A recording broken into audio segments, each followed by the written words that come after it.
Hello students, GS vision के official YouTube channel पर आपका हार्दिक स्वागत है। मैं विजय सेमवाल आज उत्तराखंड के भूगोल को लेकर के आपके बीच में उपस्थित हुआ हूं, जहां आज हम भूगोल विषय पर अफवाह तंत्र पर डिस्कस करेंगे। तो समय ज्यादा न लेकर के सीधा टॉपिक शुरू करते हैं। उत्तराखंड के क्षेत्र में नदियों का अफवाह तंत्र। तो सबसे पहला काम हमारा ये रहेगा कि अफवाह तंत्र को समझना है कि अफवाह तंत्र किसे कहते हैं और कितने प्रकार के अफवाह तंत्र उत्तराखंड के क्षेत्रों में देखने को मिलते हैं। तो सामान्यतः अफवाह तंत्र हम उस कंसेप्ट को कहते हैं, उस आधार को कहते हैं जहां नदियों के बहने का जो तरीका है, जो पैटर्न है, उसको ही अफवाह तंत्र में शामिल किया जाता है। जहां नदी के साथ अनेकों प्रकार की सहायक जलधाराएं शामिल होती हैं और वो जो मुख्य नदी है वो सहायक जलधाराओं के पानी को अपने साथ ग्रहण करते हुए आगे चलती है। क्लियर है? तो ज्यादा इस अफवाह तंत्र पर हम डिस्कस नहीं करेंगे। अब उत्तराखंड में कितने तरीके के अफवाह तंत्र प्रवाहित होते हैं वो देखना है। सबसे पहला कंसेप्ट ये है कि उत्तराखंड में मुख्यतः 3 प्रकार के अफवाह तंत्र हैं जो बड़े रूप में दिखाई देते हैं, जिनमें से सबसे पहला अफवाह तंत्र है गंगा नदी के साथ जुड़ा हुआ। ठीक, गंगा नदी के अफवाह तंत्र को देखा जाएगा। इसी तरीके से हम उत्तराखंड के क्षेत्र में यमुना और टोंस का जो अफवाह तंत्र है इस पर डिस्कस करेंगे। और साथ ही साथ तीसरा बड़ा अफवाह तंत्र जिसे कि काली नदी अफवाह तंत्र कहते हैं, इन तीनों बड़े अफवाह तंत्रों का उल्लेख किया जाएगा। जहां मैंने कहा कि गंगा नदी का जो अफवाह तंत्र है, आज के टॉपिक पे हम इसी को ही डिस्कस करने वाले हैं। लेकिन गंगा नदी का जो अफवाह तंत्र है इसे हम 2 खंडों में या 2 भागों में विभाजित करते हैं।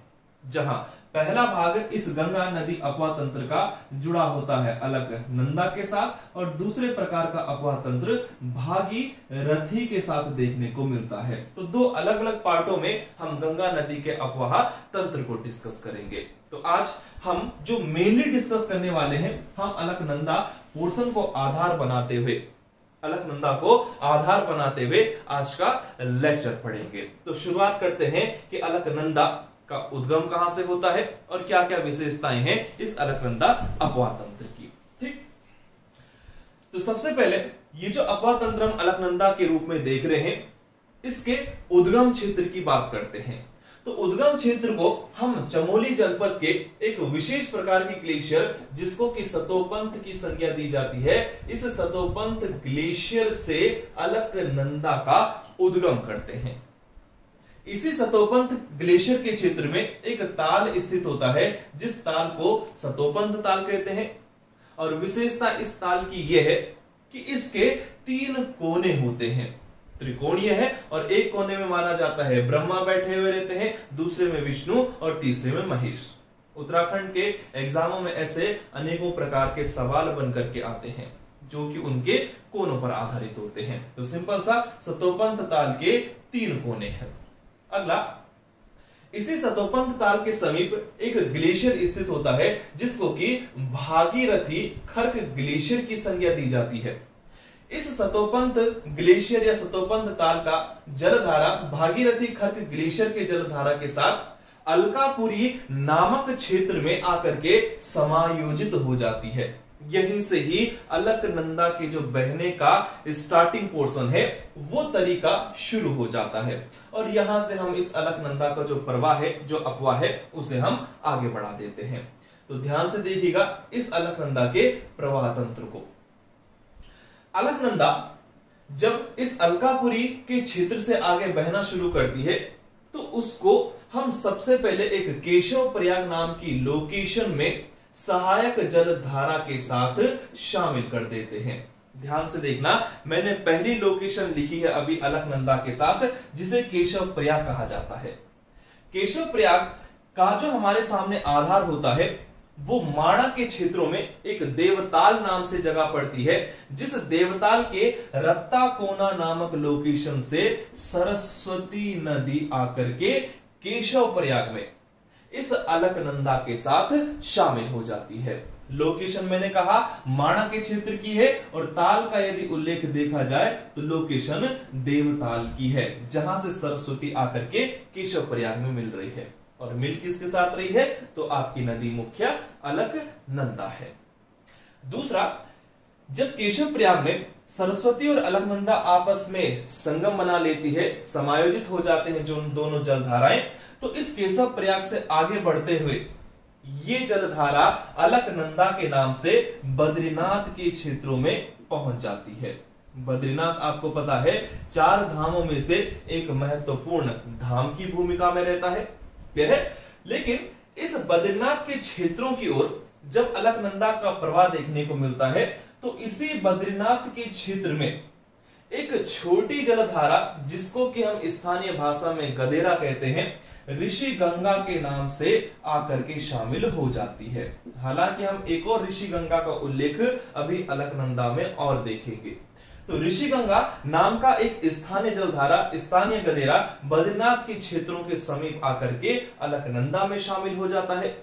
वहीं अब ये जलधारा अलकनंदा नाम से आगे प्रवाहित होगी और अगली जो लोकेशन हमारे सामने देखने को मिलती है उसे हम गोविंद घाट के नाम से जानते हैं। वही गोविंद घाट जो कि सिख धर्म के अनुयायियों का एक महत्वपूर्ण पड़ाव माना जाता है। तो सिख धर्म के जो अनुयायी होते हैं उनका एक महत्वपूर्ण पड़ाव है गोविंद घाट। देखते हैं गोविंद घाट की विशेषता। गोविंद घाट की विशेषता देखने के लिए हमें सिखों के पवित्र तीर्थ स्थल हेमकुंड साहिब की ओर जाना पड़ेगा। इस हेमकुंड के क्षेत्र से एक महत्वपूर्ण जलधारा आकर के गोविंद घाट में शामिल होगी, जिस जलधारा को हम लक्ष्मण गंगा के नाम से जानते हैं। ध्यान से देखना, इस लक्ष्मण गंगा को और भी नामों से पुकारा जाता है, ठीक? चाहे वो आपके लक्ष्मण गंगा के नाम से पुकारी जाए, चाहे वो भ्यूंडार करके एक शब्द का प्रयोग किया जाता है, भ्यूंडार गंगा के नाम से जानी जाती है। साथ ही साथ इसी प्रकार की जलधारा को हेम गंगा के नाम से भी पुकारा जाता है। तो हेम गंगा हो, चाहे लक्ष्मण गंगा हो, चाहे भ्यूंडार गंगा हो, तीनों का संबंध आपका इस हेमकुंड से बहने वाली जलधारा के साथ जुड़ा है। देखना, इसी हेमकुंड की लोकेशन में जब ये जलधारा आकर के आगे प्रवाहित होती है, तो इसी बीच में एक लोकेशन पड़ती है, जिस लोकेशन का नाम घांगरिया कहते हैं। मैं एक लोकेशन को यहां पर बीच में इंडिकेट कर रहा हूं घांगरिया के नाम से। घांगरिया की विशेषता यह है कि घांगरिया में उत्तराखंड के क्षेत्र में जिसे फूलों की घाटी कहा जाता है, इसी फूलों की घाटी से एक नदी का प्रवाह किया जाता है, जो कि घांगरिया में पुष्पावती के नाम से आकर के शामिल होती है। तो सवाल काफी महत्वपूर्ण भी है और इंपॉर्टेंट भी है कि फूलों की घाटी से निम्न में से कौन सी नदी निकलती है? तो जवाब आपका पुष्पावती। जबकि यदि ताल पर सवाल पूछा जाए कि फूलों की घाटी में कौन सा ताल स्थित है, तो उसका जवाब लिंगा ताल होता है, ठीक? तो पुष्पावती को मैंने फूलों की घाटी से प्रवाहित शुरू करना किया था और वो घांगरिया में इस हेमगंगा के साथ आकर के शामिल हो जाती है। लेकिन हमको पता है गोविंद घाट में ये हेमकुंड से निकलने वाली जलधारा लक्ष्मण गंगा के नाम से जानी जाती है। क्लियर? जब गोविंद घाट में अलकनंदा और इस हेमगंगा लक्ष्मण गंगा का संगम होता है, तो आगे हम 5 प्रयाग भी इसी जलधारा या इसी अपोहा तंत्र में देखते हैं। उत्तराखंड में 5 प्रयाग हैं, 5 केदार हैं, 5 बद्री हैं, 5 शिलाएं हैं, 5 कुंड हैं। उन सभी आधारभूत शिलाओं का या उन आधारभूत जो विशेष प्रकार के शब्द मैंने अभी आपके सामने लिए हैं, इसी अपोहा तंत्र से जुड़े मिलते हैं, लेकिन उन पर एक अलग से लेक्चर लिया जाएगा। तो गोविंद घाट के पश्चात अब हमारा जो अगला पड़ाव रहता है वो है विष्णु प्रयाग नामक क्षेत्र में। 5 प्रयागों में विष्णु प्रयाग की विशेषता यही है कि जब हम उत्तर से दक्षिण की ओर चलते हैं, तो उत्तर से दक्षिण की ओर में पड़ने वाला जो पहला प्रयाग है वही विष्णु प्रयाग कहलाता है। देखते हैं विष्णु प्रयाग की विशेषता। विष्णु प्रयाग के क्षेत्र में धौलागिरी नाम के पर्वत से एक जलधारा आकर के प्रवाहित होती है, जो जलधारा पश्चिमी धौली गंगा के नाम से जानी जाती है। ध्यान से सुनिएगा, विष्णु प्रयाग के क्षेत्र में मैं किस जलधारा का संगम करा रहा हूं, जिसे पश्चिमी धौली गंगा के नाम से जाना जाता है, ठीक? लेकिन इस पश्चिमी धौली गंगा के प्रवाह मार्ग में एक लोकेशन पड़ती है जिस लोकेशन का नाम रैनी कहा जाता है। इस रैनी क्षेत्र की विशेषता यह है कि इस रैनी में पश्चिमी धौली गंगा के साथ जुड़ने वाली एक सहायक नदी मिलती है, जिस नदी को हम ऋषि गंगा के नाम से जानते हैं। एक ऋषि गंगा आपकी पश्चिमी धौली गंगा के साथ शामिल हो रही है और एक ऋषि गंगा हमने बद्रीनाथ के क्षेत्र के समीप शामिल की। क्लियर? जब पश्चिमी धौली गंगा विष्णु प्रयाग में आकर के अलकनंदा के साथ शामिल होती है तो यहां से फिर वो अगला अपना पड़ाव नंद प्रयाग को लेकर के चलती है। लेकिन विष्णु प्रयाग से नंद प्रयाग तक के क्षेत्र में एंटर करने से पहले इस अलकनंदा में 2-4 प्रमुख सहायक जलधाराएं जुड़ती हैं। ध्यान से उन जलधाराओं का आपने नाम सुनना है। उन सहायक जलधाराओं में एक जलधारा पड़ती है जिस जलधारा को पाताल गंगा कहा जाता है। क्लियर? इसी तरीके से जलधारा आती है गरुड़ गंगा के नाम से, विरही गंगा के नाम से, और इसी तरीके से चौथी प्रकार की सहायक जलधारा अलकनंदा में बालखिल्या नाम से शामिल होती है। 4 सहायक जलधाराएं मैं आपके बीच रख रहा हूं, पाताल गंगा, गरुड़ गंगा, विरही गंगा और बालखिल्या नदी। किन किन लोकेशन पर ये नदियां आकर के शामिल होती हैं? तो पाताल गंगा लंगशी नाम के स्थान पर अलकनंदा के साथ शामिल होती है। गरुड़ गंगा की विशेषता है कि ये तंगड़ी के क्षेत्र में आकर के इस अलकनंदा के साथ संगम बनाएगी। विरही की विशेषता है कि ये विरही नाम के क्षेत्र में आकर के शामिल होती है, जबकि बालखिल्या की विशेषता है कि ये चमोली नाम के क्षेत्र में, एक पर्टिकुलर चमोली नाम की लोकेशन है, उस चमोली नाम की लोकेशन में आकर के अलकनंदा से संगम बनाती है। तो विष्णु प्रयाग से नंद प्रयाग तक पहुंचने से पहले इन विशेष नदियों का उल्लेख देखने को मिलता है। अब अलकनंदा का अगला जो पड़ाव होगा वो मैंने नंद प्रयाग बताया। नंद प्रयाग में या नंद प्रयाग की जो विशेषता है वो ये है कि उत्तर से दक्षिण की ओर आते हुए ये विष्णु प्रयाग के बाद दूसरे नंबर का विशेष प्रयाग होता है। शिव प्रसाद डबराल ने इस नंद प्रयाग नाम की लोकेशन के लिए एक विशेष शब्द का प्रयोग किया है कि यह तक्षक नाग का निवास स्थान हुआ करता था, जिस कारण से शिव प्रसाद डबराल इन्हें तक्षक प्रयाग भी कहता है। तो ध्यान से नंद प्रयाग को ही तक्षक प्रयाग कहा जाता है। इस तक्षक प्रयाग में नंद घुघुटी पर्वत श्री से एक विशेष जलधारा आकर के शामिल होती है, जिस जलधारा को हम नंदाकिनी के नाम से जानते हैं। कहां से निकाली थी? तो मैंने कहा नंद घुघुटी पर्वत श्रृंखला है। इसी नंद घुघुटी क्षेत्र से नंदाकिनी आकर के नंद प्रयाग में शामिल होती है। लेकिन इसी नंदाकिनी की एक मुख्य विशेष सहायक जलधारा होती है, जिस जलधारा को हम चौफुलिया नाम से पुकारते हैं। तो ध्यान देना, चौफुलिया नाम की जो सहायक जलधारा है वो नंदाकिनी के साथ शामिल होती है और नंदाकिनी फिर आगे चल करके नंद प्रयाग नाम की जगह पर अलकनंदा से जुड़ जाती है, मिल जाती है। अगला पड़ाव इस अलकनंदा नामक नदी का तीसरे नंबर के प्रयाग के साथ होता है, जिसको कि हम कर्ण प्रयाग के नाम से जानते हैं। तो थोड़ा सा विशेषता देख लेते हैं, इस कर्ण प्रयाग में कौन सी नदी आकर के मिलती है। कर्ण प्रयाग में पिंडारी ग्लेशियर से निकलने वाली एक प्रमुख जलधारा है, जो कि अंतिम रूप से पिंडर के नाम से जानी जाती है। ध्यान से सुनना, मैंने कहा कि पिंडर नाम की जो नदी है, ये पिंडर नाम की नदी पिंडारी ग्लेशियर से निकलती है और कर्ण प्रयाग में आकर के शामिल होती है। इसी पिंडर नदी को हम कर्ण गंगा के नाम से भी उल्लेखित करते हैं, इंडिकेट करते हैं। अब कर्ण गंगा क्यों कहा, इसके पीछे भी कुछ धार्मिक महत्व होते हैं, लेकिन उन धार्मिक महत्वों को हम अगली सीरीज में डिस्कस करेंगे। फिलहाल केवल नदियों के आधार पर हम जगहों का आधार तय कर रहे हैं, जगहों की विशेषता देख रहे हैं। तो पिंडारी से एक जलधारा निकाली जिसको पिंडर कहा गया और वो कर्ण प्रयाग में आकर के शामिल हुई।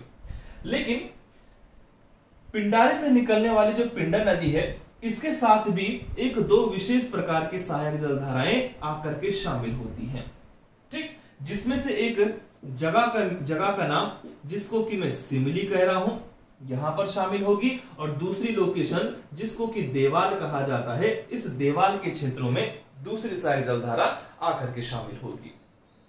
सिमली में दूधातोली के पठार से निकलने वाली आटा घाट का संगम होता है, जबकि देवाल के क्षेत्रों में एक स्थानीय नदी है जिसको कि कैल के नाम से जाना जाता है। ये कैल देवाल में पिंडर से संगम बनाएगी, जबकि आटा घाट सिमली के क्षेत्रों में इस पिंडर नामक नदी से क्या करेगी, संगम बनाएगी, और फिर पिंडर ही आगे चल करके अलकनंदा से कर्णप्रयाग के क्षेत्रों में मिल जाती है। अब विष्णुप्रयाग के बाद नंदप्रयाग को देखा, फिर कर्णप्रयाग को देखा, और इसके पश्चात हम चलते हैं अगले प्रयाग की ओर, जिसे कि रुद्रप्रयाग की संज्ञा दी जाती है।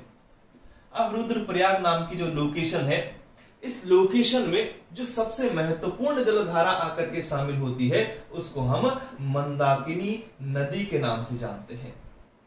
चौराबाड़ी ताल पड़ता है इस रुद्रप्रयाग के क्षेत्रों में। उसी चौराबाड़ी ताल या चौराबाड़ी ग्लेशियर से इस मंदाकिनी नदी का उद्गम देखने को मिलता है, जो कि मुख्य जलधारा के रूप में रुद्रप्रयाग नामक लोकेशन में अलकनंदा से संगम बनाती है। लेकिन इतना ही नहीं, इस मंदाकिनी नामक नदी के साथ अनेकों प्रकार की छोटी छोटी जलधाराएं आकर के शामिल होती हैं, जिसमें से मधु गंगा प्रमुख है। मधु गंगा के साथ साथ सोन गंगा का उल्लेख किया जाता है। क्लियर? इसी तरीके से इस मंदाकिनी नामक नदी में हमें लस्तर नाम की एक सहायक जलधारा है, उसका उल्लेख भी देखने को मिलता है, जो कि मंदाकिनी के साथ संगम बनाते हुए फिर अंतिम रूप से रुद्रप्रयाग में अलकनंदा के साथ शामिल होती है। क्लियर? तो विष्णुप्रयाग से रुद्रप्रयाग तक आते हुए हमने अभी तक केवल 4 प्रयाग देखे हैं, जबकि 5 प्रयागों में अंतिम प्रयाग की विशेषता में देवप्रयाग नाम की लोकेशन जोड़ी जाती है। तो 5 प्रयागों में यदि दक्षिण से उत्तर दिशा में जाएं और उत्तर से दक्षिण दिशा में जाएं, तो सवाल पूछने का भी आधार अलग हो सकता है। ठीक, यदि मैं यहां से उत्तर की ओर जाऊं तो पहला प्रयाग देवप्रयाग, यदि मैं उत्तर से दक्षिण की ओर आऊं तो यहां पर पहला विष्णु प्रयाग की भूमिका में होगा। देखना, इस देवप्रयाग नाम की लोकेशन की विशेषता यह है कि ये अब टिहरी नाम के जनपद में एंटर कर चुका है। हालांकि रुद्रप्रयाग नाम का जो प्रयाग था, ये रुद्रप्रयाग के जनपद में है, और इसके अतिरिक्त जो 3 प्रकार के प्रयाग हमने देखे वो चमोली जनपद से जुड़े थे। ठीक, अब इस देवप्रयाग की विशेषता क्या है? तो देवप्रयाग के क्षेत्र में गौमुख नाम की लोकेशन, जहां पर आपको गंगोत्री नाम का धाम दिखाई देता है, यहां से आने वाली जो जलधारा है, जो मुख्य रूप से भागीरथी के नाम से जानी जाती है, यही भागीरथी देवप्रयाग में अलकनंदा के साथ क्या करती है? संगम बनाती है, और यहीं से हम गंगा नदी के शब्द का या गंगा शब्द का उल्लेख शुरू कर देते हैं। कहां? जिस लोकेशन को मैं देवप्रयाग कह रहा हूं। एक तरफ से भागीरथी आई, दूसरी तरफ से अलकनंदा आई, और यहीं पर फिर गंगा नदी का निर्माण होता है।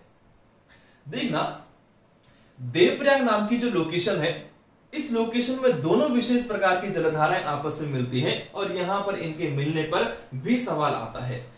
क्लियर? जिसमें से एक नदी को सास कहा जाता है और दूसरी नदी को बहु कहा जाता है। लोक सेवा आयोग या अधीनस्थ सेवा चयन आयोग ने इस तरीके के सवाल पुराने एग्जाम पेपर्स में पूछे हैं। तो ध्यान देना, जिस शब्द को मैं सास कह रहा हूं, ये जुड़ा होता है भागीरथी के साथ, जबकि बहु नाम का जो शब्द है, ये जुड़ा होता है अलकनंदा के साथ। इसके अतिरिक्त इन दोनों नदी के मिलने के स्थान जहां पर देवप्रयाग है, यहां 2 तरीके के कुंड स्थित होते हैं। एक कुंड भागीरथी की ओर है, दूसरा कुंड अलकनंदा की ओर है। कौन सा कुंड भागीरथी में है, कौन सा अलकनंदा में है, ये हम भागीरथी वाले पोर्शन में क्लियर करेंगे। ठीक है, तो आज हमने मुख्य रूप से अलकनंदा का अपवा तंत्र शुरू किया, जिसका उद्गम सतोपंत ताल बताया गया, और अंतिम लोकेशन इसकी देवप्रयाग के क्षेत्र में थी।